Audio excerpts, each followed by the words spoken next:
Hello and welcome to When They Popped. I'm Kelsey. And I'm Mary, and happy end of May. What's new with you?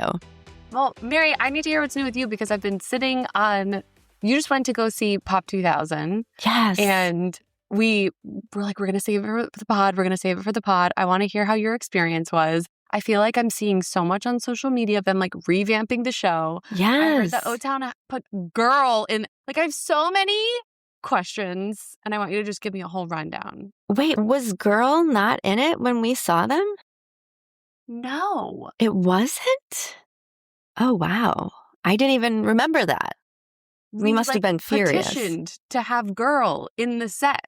Wow. I have the memory of a goldfish, clearly. That's how Joel started. I was like, when are you guys going to sing Girl? Oh my God. So yes. So my friend Michelle came up for the show and I forgot that they revamped the show. And so I was like telling her, I was like, don't worry. They're going to start out with Liquid Dreams and then go into this and then go into this. And then they totally did something different and totally surprised me. I forgot that it was revamped. And before the show, we got to meet up with Joel, our favorite manager to the stars, and the wonderful ladies from the cruise, Julie and Tawny, and got to kind of chat with them. From the boy band cruise. The boy band cruise. There's only like 2 cabins left, by the way. Like, what are you waiting for? It's going to be amazing. But we got to kind of just shoot the breeze with them a little. We also got to meet Captures by Jonathan, aka the man behind O-Town's incredible social media presence. Oh my God, they've been crushing it. Yes, and that is all him. And so it was really fun to get to kind of shoot the breeze with that crew for a little bit and just get excited for the show. We were at Busch Gardens, Tampa. I will tell you, it's a kind of a bummer because I feel like acoustically, those like outdoor venues, they never do them justice. You know, it's just harder to get the good acoustics, but the boys put on a great show. They were all in all white. I just got chills. You tell me a boy band is dressed in all white. I'm like, oh my God. They brought the white out vibes. But besides that, you know them. They always bring energy and charisma. And we were like the front row, basically, as you could see from my story, with the fork in it. Yeah, what was up with the fork? Okay, so the stage, let me just show you, from my perspective, I'm like refreshing like When They Pop stories because I'm like, oh my God, I know Mary's going to post. Like, I can't wait. Yeah. And then she posts this great video of O-Town. I'm like, oh my God, amazing frontage, like front row center. Front center. God. But then, because it was an outdoor stage, they usually have like a stage skirt, like something that like no hides skirt. The risers. But there's like a fork on the stage signage. So fun fact. It looked like we had O-Town on a fork. Right. We were about to have them for dinner. It's the Busch Gardens Food and Wine Festival. And I guess that was like their mascot of that. So they were dancing on top of a fork. Oh, so it was part of the Food and Wine Festival. Yes. It wasn't a standalone Pop2000. No, I saw they had Flo Rida there and Robin Thicke there. It's like kind of like a rotating group of musicians. But then afterwards, we did the selfie line because I was like, you know, the guys saw us right in the front row and I was like, okay, we got to stay and we got to chit chat a little. Got to get the tea. And Kelsey, I was blown away because they all remembered. I was like, they're probably not going to, like, because Michelle had never like met them before. And she's like, oh, like, I'm like, they're probably not going to remember me. Like, you know, They did not let me down. Like, they remembered me. They were so excited to see me. And I was like, what? Like, I feel so cool right now. And everyone thought I was cool. That's so amazing. Everyone was like, wow, like they know her. And I'm like, wow, I'm so cool. But I'm not really cool at all. And we went through the line. Dan and Michelle actually met. They were staying at the same hotel. And so they met in the hotel that morning. So they were chatting about, you know, Dan's being Dan. I'm trying to think. I talked to Eric a little. He always asks about the podcast. That's the first thing he always asks. He wants us to chase him. But I just don't know if I can chase after you, Eric, Michael Estrada. I just don't have the energy right now. I'm so tired. We know the game you're playing, Eric, because we do this to boys. I know. Yeah, don't worry. We know what we're doing.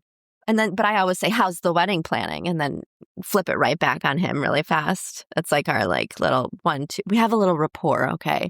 Inside joke. Inside jokes. And then, I mean, Trevor, I got the biggest, sweatiest hug with Trevor. He's like, I saw you out there dancing. I'm like, that's horrifying because my dance moves are limited to like 2 or 3 on rotation. And just like they spent some like quality time just chatting with us. And then Jacob, I got to talk to Jacob the longest, and he was so excited. And he was like, oh my God, it's been too long. We figured out we hadn't seen each other for like a year. It was like since we were in Rhode Island, right? Last summer. And I think this is not like tea, but it's like a little bit of tea. But he said they have like new music coming out in a couple of weeks. I know. I don't know anything else. I forgot to be journalistic because I was just like, yeah. We're fangirls first. Right. That comes first and foremost. You can't expect us to have our podcast hat on while we also have our fangirl hat on. And sometimes they get a little confused. They do. And then like Joel was like, don't leave without saying goodbye. So we talked to Joel at the end, but it really was heartwarming and fun, just good old fashioned fun. And I cannot highly recommend more that you get to one of those shows. So was it just O-Town or did they have Chris and Ryan? They had Chris and Ryan, of course. Cabrera and Chris Kirkpatrick of NSYNC. One of the new things they did with Chris was NSYNC's girlfriend. I've seen that. Yes, and they go out in the stands for that. And like they leave the stage, come out to the Gen Pop. So be on the lookout for that during Girlfriend. Get an aisle seat. Yeah, seriously. Just be ready to like run in their direction. But all we were missing were the BBs. I think the BBs are back in the UK. But Brad was great. The LFO set is always like so much fun. He really does such a good job. Yeah, they come together really nicely. And so get your butt to Pop2000s. But yeah, that was kind of amazing. That was I'm glad they revamped the show. Like it felt fresh. I feel like I'm seeing more like screens and stuff. Maybe it was a little different because they were at like a food and wine fest. You're right. They couldn't do the screen experience at Busch Gardens. So we missed out on that completely. But also DJ Tommy Carlucci, we love him. He like DJs their whole set now instead of, I think like Jacob used to like press a button or something. Yeah, there was like laptop on the stage. But now Tommy Carlucci is pressing the laptop button. So I love fun. that. DJ Carlucci will be on the boy band cruise in November. We love him. He's so much fun. So wow. That's amazing. I'm seeing them in July during one of their Cape Cod shows. Did I tell you the story of how I fucked up the tickets? Did you get like the last row instead of the front row or something? You guys, this is so freaking dumb. It's at this weird venue where it's like a complete circle. And I bought like a membership so I could get early access to buy the tickets. And I just I had an adrenaline rush and I read the seating chart wrong. And I bought 8 tickets in the last row instead of the front row. And I noticed it like 20 minutes late. And by the time I was like, why does it say row 23? Like it should say row 1. Oh my God. It was really embarrassing. So I was able to get, I think I'm like 3rd row or something. Okay, that's perfect. That's perfect. But it's not the frontage that we like, but I'm thrilled to go see the new show. Okay, shall we get into more boy bands? Mary, tell us what we're talking about today. So we did a Patreon episode about the main episodes of the Boy Band Confidential documentary from Joey Fatone. And it was so fun. Well, fun is not the right word. It was like illuminating, that's for sure. We got some news stories. And just recently they sprung these like deeper cut episodes, like 2 little mini-sodes on us. And so we figured we would debrief those on a main pod episode. So let's get into it. So these were positioned as like stories that go beyond the documentary, tackling the experience of fame. They talk about more encounters with Lou and also fans that it seems like just didn't make sense in the documentary narrative, but Joey still wanted to share because Joey Fatone is the one behind all of this. Yeah, they were billed as like stories that weren't included in the main doc, but couldn't be left behind. There was a caption that was like, some stories you can't forget. So I'm like, okay, I'm sat. Pour the tea. And so we got 2 20-minute episodes. The first one is called Deep Cuts. The second one's called Deeper Cuts. So let's start with the first one.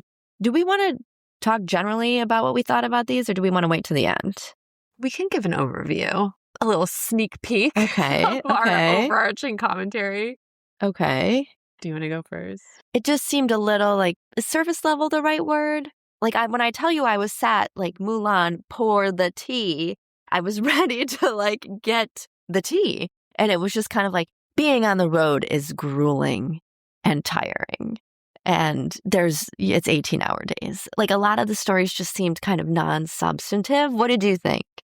I have a note that in episode 4, so the final one, there's like 2 bonus episodes. Episodes 3 and 4 are these like bonus plus deep cuts and deeper cuts. I don't know. I just feel like if you're billing something as a deep cut, like the final episode focuses so much on 98 Degrees and like how they became a band. That's not really a deep cut. Right. And I was like, maybe Joey felt bad that Mick Lachey and Jeff Timmons maybe didn't appear in the other 2 episodes as much. So he wanted them to feel like they were getting enough airtime. So he included some of I was like, it's got to be a favor. Right. Maybe it was, like make it worth their while. Yeah. And it was cute. So, I mean, I'm so glad we got to hear some of these stories. I honestly didn't know 98 Degrees origin story, but I think the way that it was positioned as a deep cut and a deep cut, I was like, oh, what's the latest gossip? Right. To hear. And I will say there were maybe 2 sound bites that have definitely made the rounds on social media that like I don't think people have heard, but I don't know if we needed 2 full episodes to like get those Johnny sound Wright bites. continued to be a little Yeah, it was crazy. Let's get into it. Episode 1, deep cuts. They kind of positioned these questions throughout these minisodes. So the first question was like, is there a downside to fame? And Jeff Timmons let it off. He was like, hey, listen, I'm not going to be that guy that's like, I hate being famous. He's like, duh, being famous is fun. But then he's like, what you have to realize is like, are you really prepared for what comes along with said fame? And it's just like, absolutely not. And that's when we started to get these like stories about fam encounters, and like we switched to Lance. He recalls when NSYNC finally blew up in Europe and how surreal it was. And Joey chimed in and agreed that those European fans were especially fanatic. Like, they would be in the same room and like hyperventilating type thing. I was like, I feel Kelsey's attacked. There's a story about a girl who like stormed the stage and grabbed Justin by the arm, and security grabbed her and she wouldn't let go of the arm. And then she was in the middle of like a tug of war with Justin's arm and the security guard. And, listen, I will be a freaking fangirl to the end. I will always try to get a selfie or make it to the front of the barricade, but that's all I've got in me. I'm not storming the Bastille. I've never had the urge to like take it to the next level, run on stage, commit assault, anything like that. Touching people again, I know. Like, I don't know. That's kind of where you draw the line. Even if they're standing in front of you, like you don't just reach out and grab somebody. Right. And another fan, I wrote, I love Chris like 100 million times in a row on a paper. And I was impressed with this was a piece of art, because I don't know how to articulate this. Like all her I love Chris's spelled out one giant I love Chris, and it was just like yards and yards long. I was like, damn. I mean, she's not hurting anybody with that. Like, This is in the 90s. Like she could ChatGPT this. Like there was definitely some trial and error there. And if you mess up once, you have to restart the entire thing. So like, damn. If you're listening, we'd love to speak with you. Wait a second. Imagine being that girl. And all of these girls. I'm thinking of all of these girls. All of a sudden they're talking about you as the weirdest thing that ever happened. I actually thought about that a couple times when I was watching it. Like, gosh, I hope these girls aren't still super fans, because this would be painful to watch. Nothing we've ever done would get us on a documentary. No, thank God. Also, we hear from Eric and Ashley a little bit more. They, talk about how O-Town was really the first boy band, like famous from a TV show. Like they said, we were famous before we were like any good, before they had really found their blend as a boy band. And according to them, ABC didn't really expect them to blow up like they did or go off to sign with Clive Davis. So that's why they decided to do a second season of making the band with them. And they kind of just like skyrocketed from there. And unlike Backstreet Boys and NSYNC, O-Town blew up in America before making it in Europe. So it was kind of an interesting switch in the norm, if you will. And I feel like some of these questions that they asked in the doc, like this question was there a downside to fame? I feel like we get away from these questions a little bit. Like all this O-Town backstory didn't really have to do with that. But then we got into a story from Ashley where he remembers being in Europe and a German fan was screaming his name and like lifted up her arm, and she had like cut his name with a razor blade into her arm. And he like described her holding up her like bloody arm, being like, I did this for you. And I was just like, Oh my gosh. Like, Mike was watching this with me and he goes, "Oh my God." I was like, "I never did that." yeah, oh my God. I just named my pet No. hermit crabs after Backstreet Boys. Yeah, I mean, that's pretty harmless. And so then I guess they're still going on this like downside to fame thing. We get a story about how in 2001, when NSYNC was in tour, there was like a bomb threat at a stadium full of 60,000 people. But turns out it was a trash bag and some idiot was playing a prank, like we're just getting those kinds of stories talking about like the ugly side of fame. And Jeff Timmons has another story when he was on the road. He had his young daughter in his arms and some guy came up and was like, "You're not supposed to have a kid," and like tried to snatch his daughter out of his arms. Again, like committing assault type stuff, like next level. And then Lance also talked about, growing up being gay in the late 90s. There was this man, Matthew Shepard, who was murdered. I assume he was murdered for being gay. Yeah, it was a hate crime. Yes. And so like there was kind of this fear, he's like, I was afraid that someone was going to hurt me or hurt the boys if this came out about me, if someone found out that I was gay. And he said being a member of NSYNC, like of a group, made it easy for him to kind of blend in and play the character set out for him instead of, being who he was, which is, kind of sad. It's sad. I mean, I remember Matthew Shepard I remember when that happened and we were really young. Yeah. And I remember being like, but it was all over the news how this poor college student was just tortured and like left to die in his college campus. It was awful. So I'm not surprised that Lance, was rattled by that incident. But it was interesting to hear him say how he felt like he could hide better. Yeah, because he could blend into a group. Yeah. Yeah. Yeah. So then we got another question. The second question was, what is tough about life on the road? And so we got Melinda and the other management figures that, just really hammered home that the road is exhausting, a grind, not glamorous. I think that's just like filler. I'm like, I don't need to hear this. But that's when we get this crazy story. Another story I didn't need to hear when we learn, I just didn't get how this tied back to the question. Like, Joey had a lump on his ball sack, his words, not mine. They were, I guess on tour in the middle of nowhere. Like that's why it goes with like why life is tough on the road. But he's like, it didn't hurt. It was just huge. It was like a grapefruit.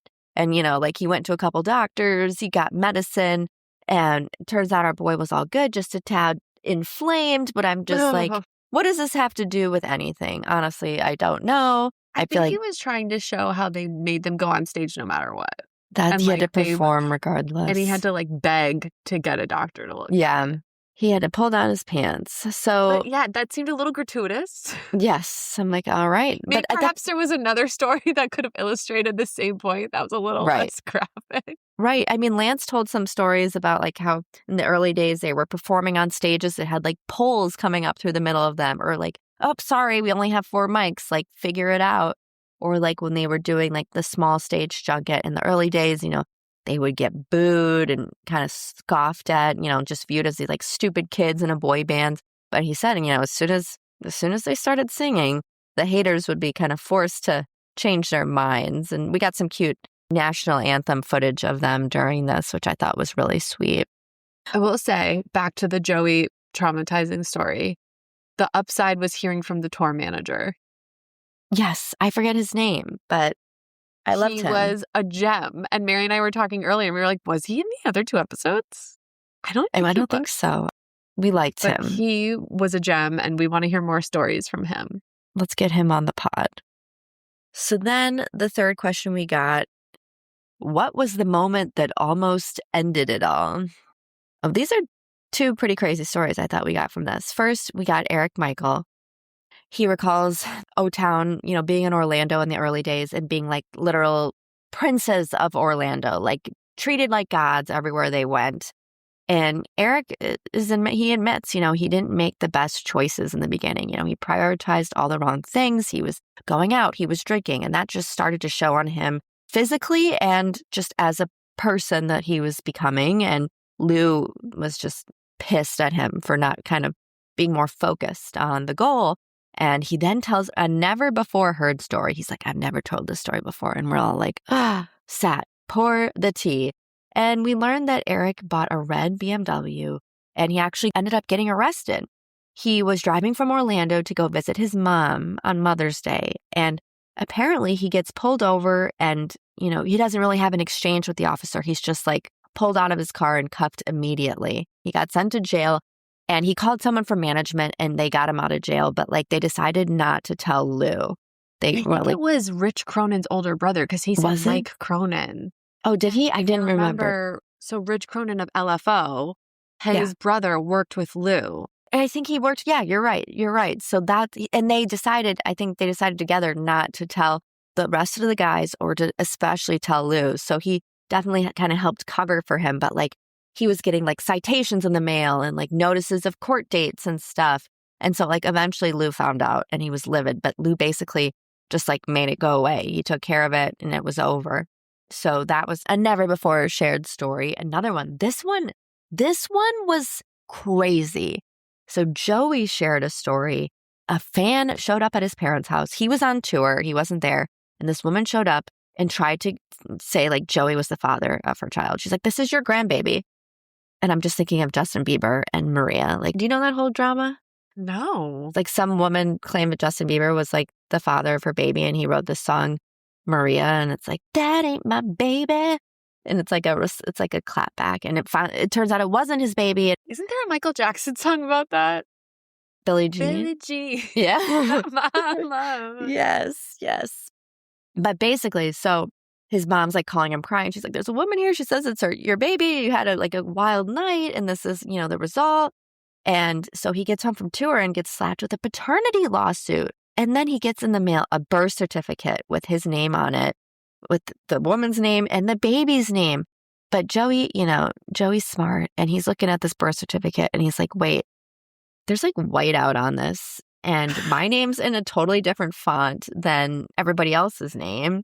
Pre-AI, pre-acrobat. Right. It's like you're like taping something on there. And so basically what it came down to is like she wanted him to go get a paternity test so she could like set up a photo opportunity so she could sell that to the press of him, like, Joey Fatone going to get paternity tests. Like, is he this baby's father? Like, and sell that for probably a lot of money. And like that story had my jaw on the floor. I thought that was just bonkers. It's scary. I can't imagine like the stress of that. But then at the, so how did she find his parents' address? The phone book, maybe? Oh, yeah. What a time. About the phone book.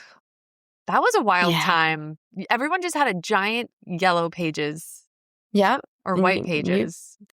One of them, one or the other. But basically, that's spiders with ours. I know. Those were weapons. We needed those to shut up a sibling. Throw the phone book out. Absolutely. So that was basically the end of the hard-hitting questions of the first episode. It ends with Joey kind of reflecting like that none of the guys would have been able to do what they're doing now without NSYNC. He feels strongly about paying homage to what like basically opened the door for them to pursue like solo careers and passion projects.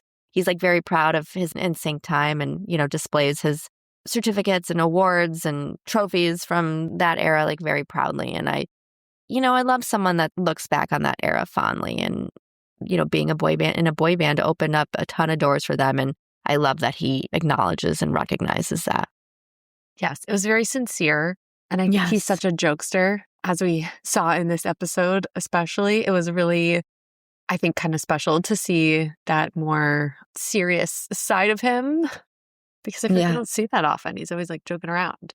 Yeah. Shall we get into episode 4, the final one, which was deeper cuts? So in this one, we get sort of 3 main themes. One is the dynamics of boy bands. They're not all rosy, using Backstreet Boys as an example. And then we hear some random stories about 98 Degrees, as I mentioned before. And then we get a lot of Aaron Carter. So the Aaron Carter stuff drew me in. I was like, oh my gosh, I want to hear every story about Aaron. So let's start with the dynamic of Backstreet Boys. We hear this story. It's Johnny Wright telling this story about Nick struggling a bit with the little brother sort of weakling dynamic. Nick was like 12 when he's in Backstreet Boys. He has Kevin, who's like 21 at the time. And Johnny Wright is recalling this tension, especially between the two of them, Kevin and Nick. And he said Kevin would come really hard on Nick sometimes. And Kevin would like rile Nick up. I guess there was one incident where Nick wasn't like hitting a note that Kevin thought he should be. And it just got to this point where Nick went up to the roof of some recording studio or whatever, and he threatened to quit the group. And Johnny Wright was like, well, next time Kevin riles you up, just punch him. I thought that was crazy. And he says this so seriously. I was like, wait, is this really how boys settle like disagreements? Like, I guess. hit each other? Well, I guess lo and behold, a few weeks later, Kevin riles Nick up again, and Nick punches Kevin in the chest. Johnny Wright is like telling this story, and I'm like, okay, and then what? Like, did that physical altercation solve anything? Like, are we to believe that they never fought again? It was just like kind of a weird story. And they got some other perspectives from some other boy bands just explaining how it was really hard sometimes to move as a group. There's a lot of personalities, a lot of opinions to balance. This story was just so bizarre to me. There's another Kevin story too, right? Yes. Kevin comes up, which is surprising. He comes up a lot this episode. I know. I'm like, Johnny, what do you have against Kevin that you're trying to make him look crazy? Anyway, so after this, Johnny Wright tells another story about Kevin, where I think Johnny Wright was trying to look like a hero in this story, which is the craziest part of it. Here's what happened. Apparently, they were all at a gig in Germany. And Johnny said, we're going to perform at this club or whatever. And the deal is we're all going to go back to the hotel after. Well, Kevin thought, I want to go party, as one does. He just had a great performance. Like, he wants to go celebrate. He's of age. Why not let him go do it? And Johnny was like, no, we made a plan. We decided we're all going back to the hotel. And Kevin was like, I'm going to the club. Like, see ya. Bye. Mm-hmm. And Johnny needed, in his words, like to make a point and to show that he was the one in charge and that Kevin could not disobey his orders. So Johnny had security go and talk to Kevin to get him to leave this club. Security comes back empty-handed. They're like, he's not leaving. And Johnny Wright told them to physically remove him, to pick him up and put him over their shoulders and carry him out of this club to teach him a lesson and embarrass him. And Johnny's justification was that he's the coach and they needed to move as a team. Mm-hmm. And I just think that's insane. And I asked Mike about it. I was like, I think that is the wrong way Yeah. to assert your dominance over somebody. Like, it just was so bizarre to me. And I just couldn't believe that he was telling this story. Wait, both of the stories, I was like, are you sure you want to tell these stories? Like, I guess some people are motivated by public embarrassment. And if, who knows? I don't have any teenagers. I'm sure that that's sometimes the only way to get through to them. But it just seemed like a weird dynamic. Yeah. When you're his manager, like not his dad. Like, yeah, what's going on here? So that was bizarre. So let's get into the random 98 degree stories. Yeah. I say random because I just like, this is not a deeper cut, but it was still like kind of cute and I guess interesting to learn about. So we hear more from Jeff Timmons, who I really enjoyed. I don't know much about 98 Degrees or like their personalities except for Nick from Newlyweds. And I found Jeff to be so charismatic and I loved the way he was so animated when he shared his stories. So I really enjoyed hearing from him.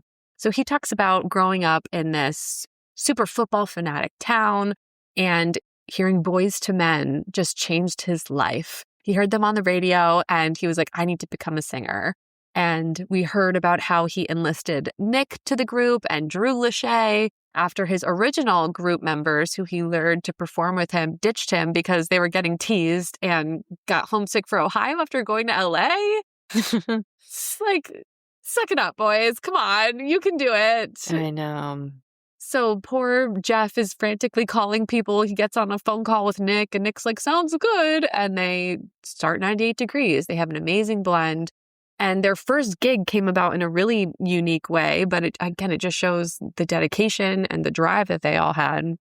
So they're singing outside a Boys to Men performance. I kind of wasn't clear on this. I think it was a radio performance. Yeah, it was weird. It was a weird story. I couldn't really picture it.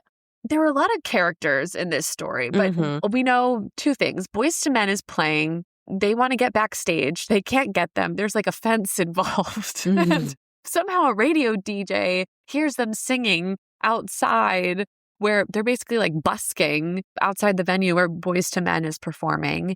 And this radio DJ hears 98 Degrees and he's like, oh my gosh, do you guys want to come sing on the radio? And then enter Montel Jordan's manager who hears them And he's like, hey, let me give you my card. And he signs them and he becomes their first manager. It sounds pretty fateful. Like they were smart enough to get themselves in the right place at the right time. Well, then they have one of their first gigs and they drive 20 hours to make it to this gig. They're singing the national anthem at some like fair. They show up and they find out that some lady has been singing the national anthem for like, I think Nick Lachey was like, she's been doing this for the last 18 years or something. Crazy. So they're like, we weren't expecting you guys to actually show up. Did no one have a beeper? What's going on here? So I guess they didn't even end up performing, but they did meet the Backstreet Boys there. They heard about a guy in a blimp. I was dying. Nick Lachey said Backstreet Boys were talking about this guy with a blimp, aka Lou Pearlman, which honestly, when we think about it, if you were 98 Degrees and you see this other boy band, they're like, yeah, our manager has a blimp company, you'd probably be like, oh, I'm not worried about them. Well, but to be fair, Nick did say Backstreet Boys had a full-ass set at that festival.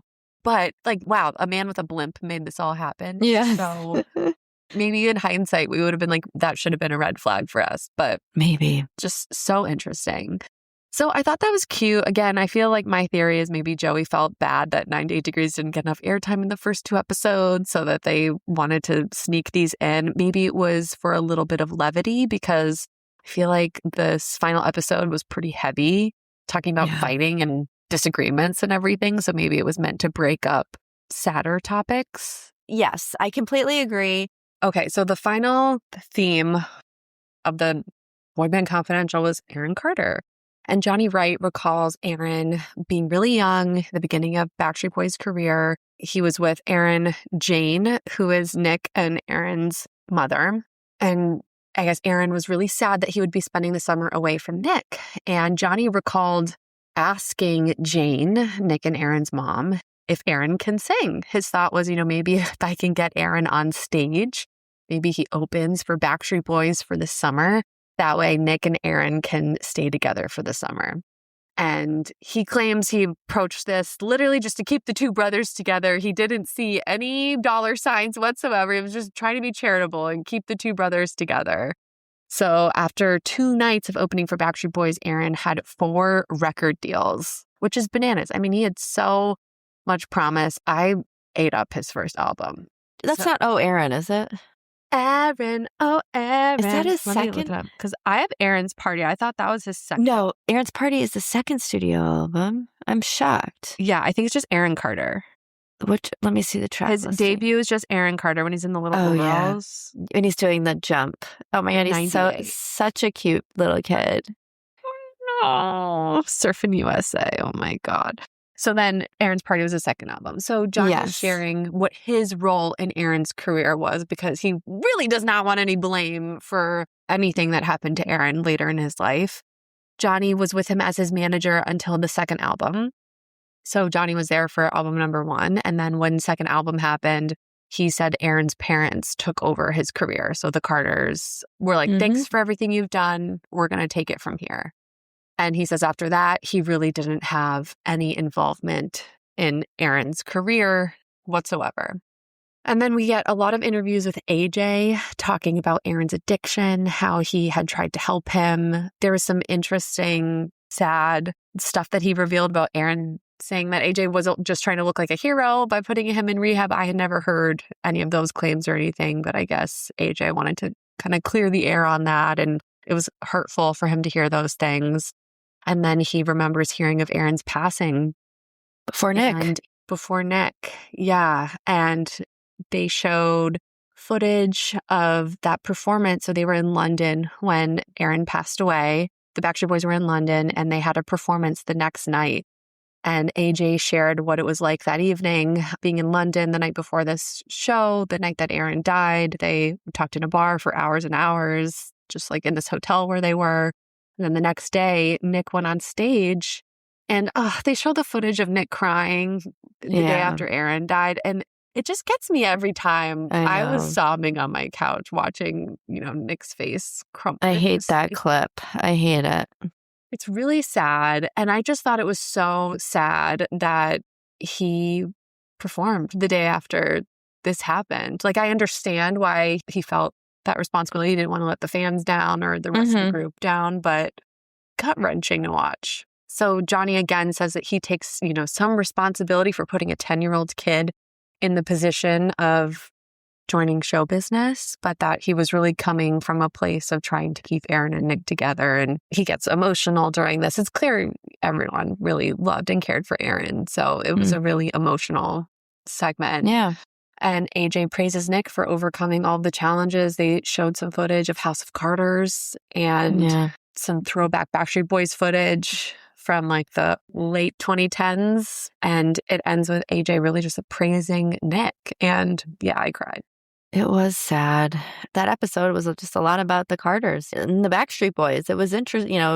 I'd say not that I liked that episode better, but I just got more out of that episode, I feel like. Yeah. It was like a tough watch, these last two ones. So maybe that's why they positioned it as like deep cuts and deeper cuts. Who knows? But we will always take any bonus boy band content anytime. So keep it coming. Who's going to be the next boy bander to come out with a documentary? Has Joey Lance done one yet? Lance already did one. Yeah. Oh, yeah, he did. He was like one of the first ones. I feel like his was a while ago. YouTube one. Yeah. How about, why hasn't AJ done one? He appears in all of them. Why hasn't he done one himself? Right? Did you see AJ was just on Lala's podcast? I did. Vanderpump Rules. I listened to it, of course. He wants to talk. He just likes to yap. And who can blame him? He's a yapper. Yappers. He's a yapper. We need to yap together. Okay, well, if you guys watched Boy Band Confidential, let us know what you think. The first 2 episodes we recapped over on our Patreon, so make sure to check that out if you haven't already. And make sure you're following us at When They Popped Pod on Instagram and TikTok. Thanks so much for listening. We appreciate you all so much. Bye. Bye.